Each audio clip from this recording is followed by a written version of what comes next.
Every country on Earth is in debt. The United States owes 38 trillion. Japan owes 9 trillion. The entire planet owes 315 trillion, 3 times the size of the global economy. But here's the paradox that should terrify you. If everyone owes money, who exactly is owed? The answer isn't what you think.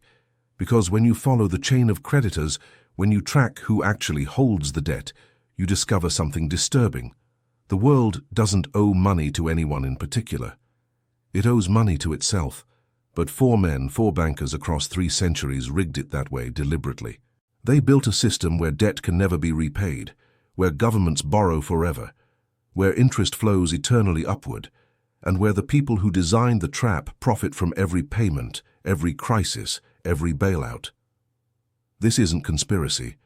This is documented history. The meetings happened, the contracts exist, the mechanisms are public record. And once you see how they built it, you'll understand why 38 trillion isn't a problem to be solved. It's the system working exactly as designed. Let me show you the 4 architects, the 4 moments when the debt trap was engineered, and why every government on Earth is now caught inside it with no way out. Before 1694, kings borrowed money the old way.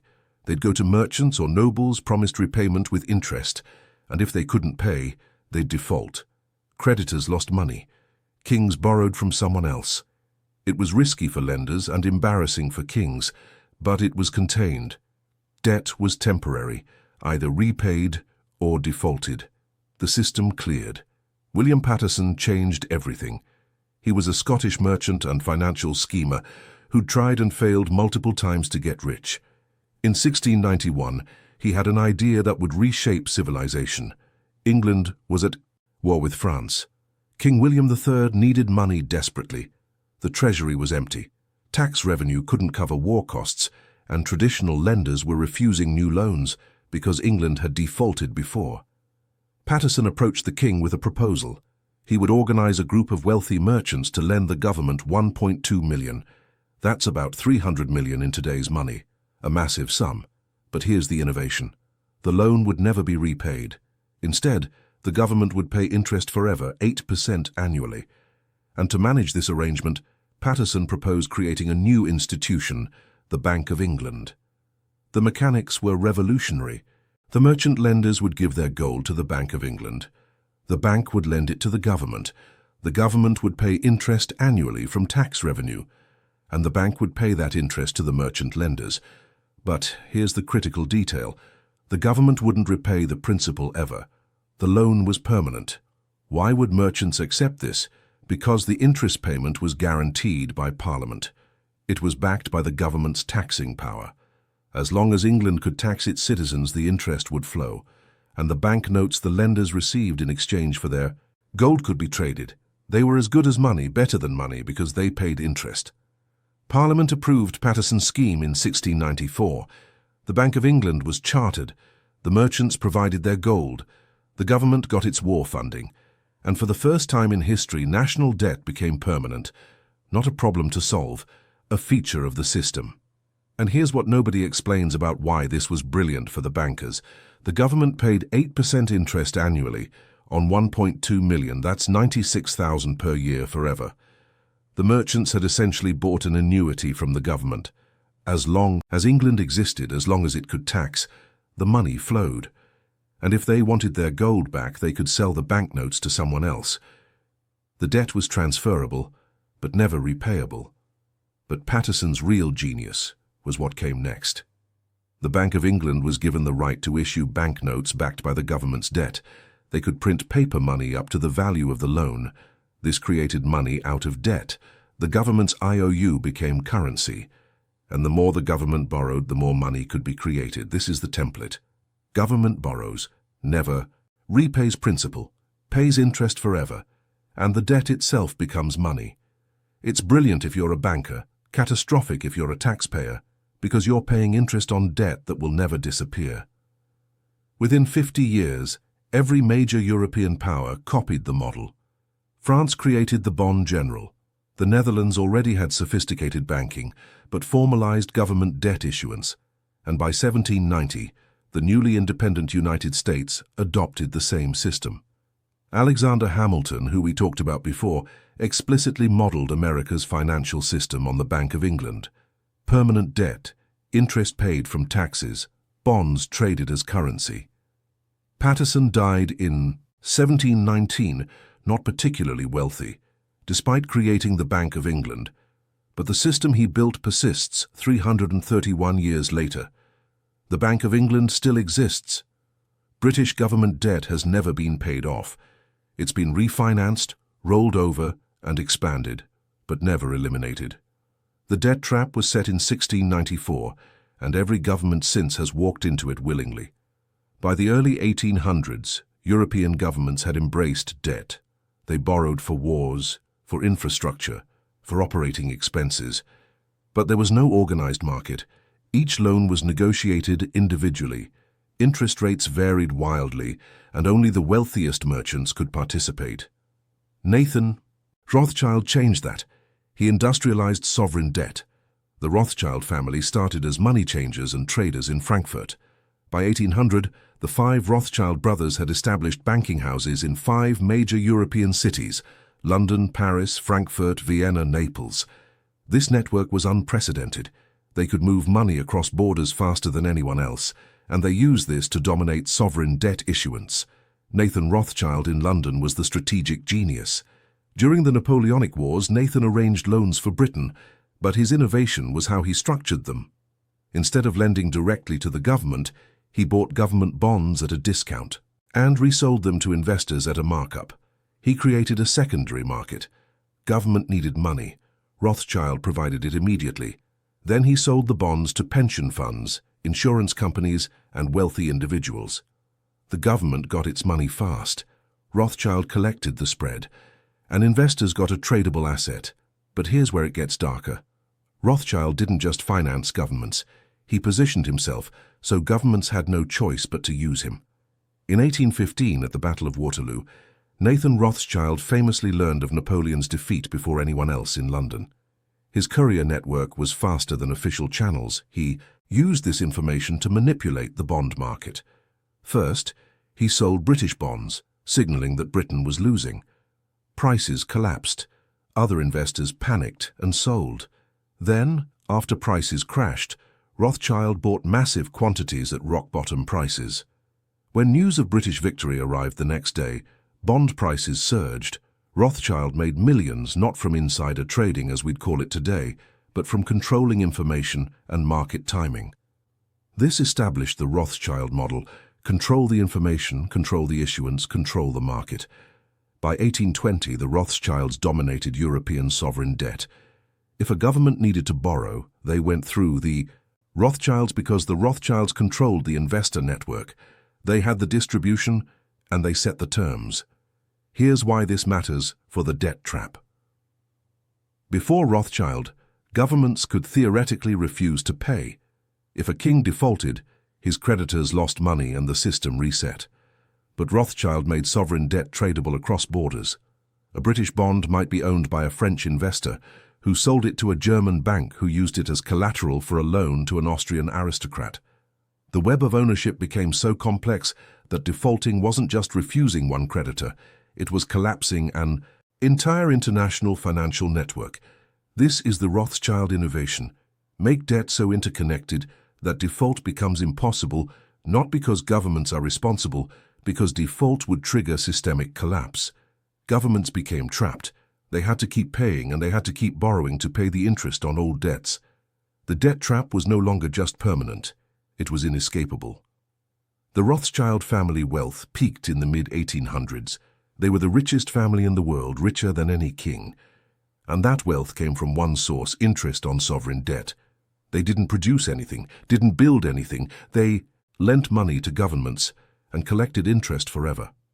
The system Paterson created in 1694, Rothschild industrialized by 1815, and every government in Europe was caught. By 1900, America was becoming an economic powerhouse, but it still had a primitive financial system. Banks operated independently. Money supply was tied to gold, and there was no central mechanism to manage debt. J.P. Morgan fixed that, not for the public good, to protect his banking empire. In 1907, there was a financial panic. Stock prices crashed, banks failed, and the economy seized up. J.P. Morgan personally organized a bailout. He gathered the major New York bankers in his library, locked the doors and forced them to pledge their own money to stabilize failing banks. It worked. The panic ended, and Morgan became the de facto central banker of America. But he was 70 years old. He knew he couldn't do it again. So Morgan and his associates, the most powerful bankers in America, designed a permanent solution. They needed a central bank. But Americans hated central banks. The first and second banks of the United States had been shut down by populist opposition. So Morgan's group disguised it. In 1910, Morgan's associates, including Senator Nelson Aldrich and representatives from the largest banks, held a secret meeting on Jekyll Island, Georgia. For 9 days, they designed the structure of what would become the Federal Reserve System. The meetings were secret because they knew if the public found out that bankers were designing the nation as a monetary system, there would be riots. The plan was brilliant political manipulation. The Federal Reserve wouldn't be called a central bank. It would be called a Federal Reserve System. It wouldn't be one institution. It would be 12 regional banks. It wouldn't be controlled by Wall Street. It would be overseen by a board of governors appointed by the president. It looked decentralized, democratic, public, but the structure ensured banker control. The regional Federal Reserve banks were privately owned by member banks. Those banks elected the boards of the regional feds, and the regional feds elected the Federal Reserve Board. The government appointed some members, but the bankers controlled the system. And the most important power, the power to create money and buy government bonds, was given to the Federal Reserve Bank of New York, which was controlled by the largest Wall Street banks, Morgan's banks.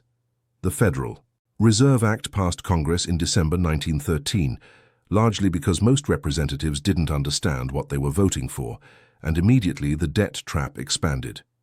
Now the government didn't just borrow from banks, it borrowed from the Federal Reserve, which could create money to buy bonds.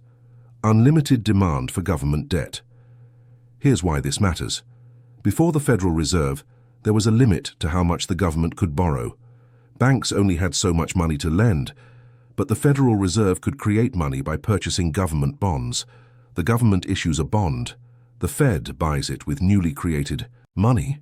The government spends the money, and the debt goes on the Fed's balance sheet backed by nothing but the promise that taxpayers will service it forever. This is the mechanism that enables infinite debt. The Federal Reserve ensures there's always a buyer for government bonds, always demand, so the government never has to stop borrowing. It can roll over debt forever because the Fed will always buy it, and the interest payments flow from taxpayers to the banks that own the Federal Reserve System. Morgan died in 1913, the same year the Federal Reserve was created, but his legacy is the structure that makes the current $38 trillion in U.S. debt possible. Without the Federal Reserve, the government couldn't borrow at this scale. The market wouldn't support it. But with the Fed as a guaranteed buyer, there's no limit. The debt trap became infinite. By the 1970s, the debt trap Patterson, Rothschild, and Morgan built was functioning globally. Every developed nation borrowed, rolled over debt, paid interest. But developing nations were different. They borrowed for infrastructure, and many couldn't keep up payments. The debt trap was reaching its limits until Paul Volcker made it permanent. Volcker was Federal Reserve chairman from 1979 to 1987. And he faced a problem. Inflation was over 10%. U.S. credibility was eroding. Foreign governments were losing faith in the dollar. He needed to stop inflation, even if it meant causing a recession. So in 1979, Volcker raised interest rates dramatically. The federal funds rate went from 11% to 20%, the highest in American history. This crushed inflation, but it had another effect. Developing nations had borrowed billions in dollars during the 1970s, when rates were low. Now those loans were due and the interest rates had tripled. Mexico owed $80 billion, Brazil $60 billion, Argentina $40 billion, and they couldn't pay. The interest alone exceeded their export revenues. In August 1982, Mexico announced it couldn't make payments, default. This should have triggered global financial collapse. American banks had lent most of that money. If Mexico defaulted, Citibank, Bank of America, Chase Manhattan, all would take massive losses. Some might fail. The entire banking system was at risk. Volcker could have let it happen, let the banks take losses, let the market clear. But he didn't. Instead, he orchestrated a bailout through the International Monetary Fund. The IMF would lend Mexico, Brazil, Argentina, and others enough money to keep making interest payments to American banks. The loans were called structural adjustment loans, and they came with conditions. The conditions were brutal.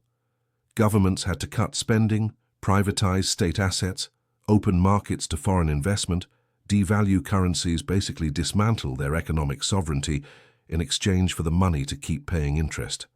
And here's the key. The IMF loans didn't reduce debt. They just rolled it over, made it manageable but permanent. This is the Volcker innovation. When debt becomes unpayable, don't forgive it. Restructure it. Lend enough to keep interest payments flowing and extract political and economic concessions in exchange. The debt trap became a tool of control. Countries that couldn't pay were forced to open their economies, sell their assets, and submit to foreign economic policy in exchange for the privilege of staying in debt.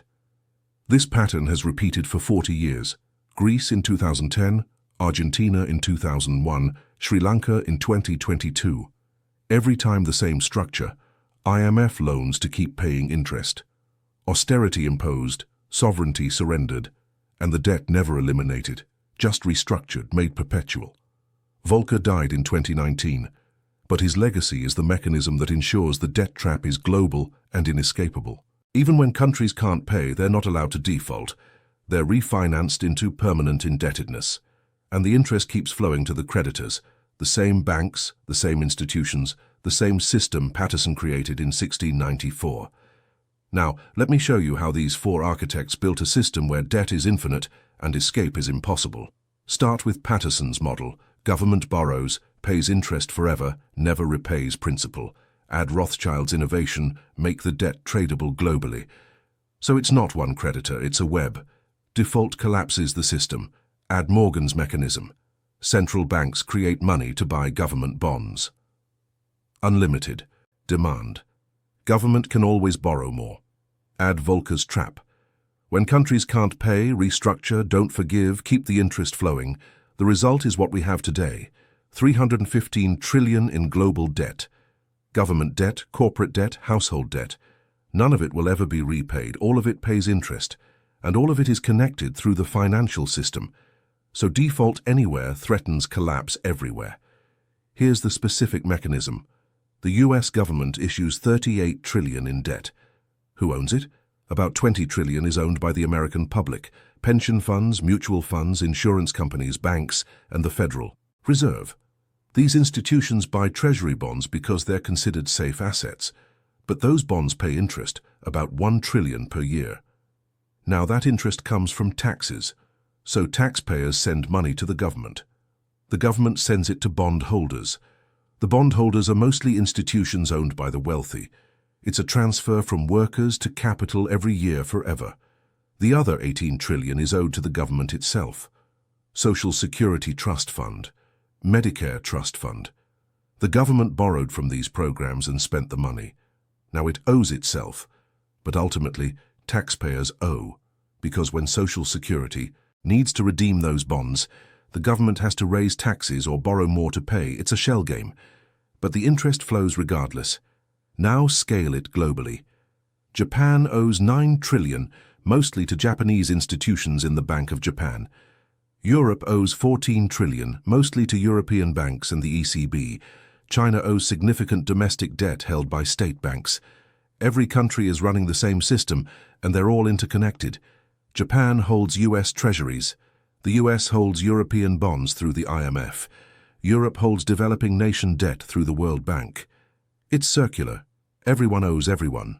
And the interest flows upward to the institutions that manage the debt. Here's why this can never end. If the US paid off its 38 trillion, the money supply would collapse, because dollars are created when the government borrows. If it paid off the debt, those dollars would disappear. Deflation, depression, economic collapse. So the government can never pay it off. It has to keep borrowing, keep rolling it over, and keep paying interest. The same is true globally. If every government paid off its debt, the global money supply would shrink by 2-3. There wouldn't be enough money to conduct trade. The system would see, so debt can't be eliminated.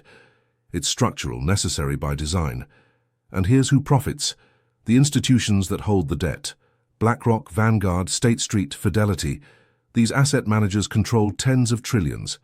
They buy government bonds with other people's money, pension funds, retirement accounts, insurance premiums, and they collect the interest, about $1 trillion per year, from US debt alone, plus interest from Japan, Europe, everywhere.